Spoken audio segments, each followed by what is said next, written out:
ท่านผู้ชมที่เคารพในวันที่29มิถุนายน2026นี้ทานนางเวียงทองศรีพันโดรรองประธานประเทศได้ต้อนรับการเข้าเยี่ยมคำนับอำลาของทานจองยองซู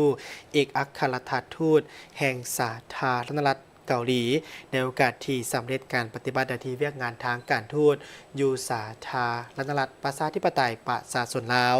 ในโอกาสนี้ทานนางเวียงทองศรีพันโดรรองประธานประเทศได้แสดงความสมเสยและติราคาสูงต่อกับผลสำเร็จในการปฏิบัติหน้าที่เวียกงานทางการทูตของทานจองยองซู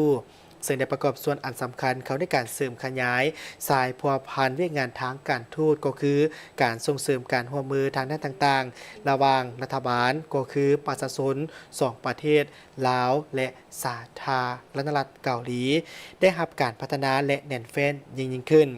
พร้อมกันนี้ทานนางเวียงทองศรีพันโดรยังได้อวยพรให้แก่ทานทูตจงกลับคืนประเทศโดยสวัสดิภาพและประสบผลสำเร็จในการปฏิบัติหน้าที่เวียกงานอันใหม่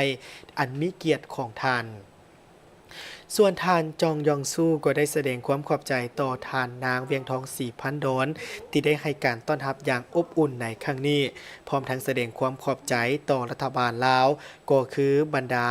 การนำผักลัดของสาธารณรัฐประชาธิปไตยประชาชนลาวตลอดฮอดประชาชนลาวบรรดาเผ่า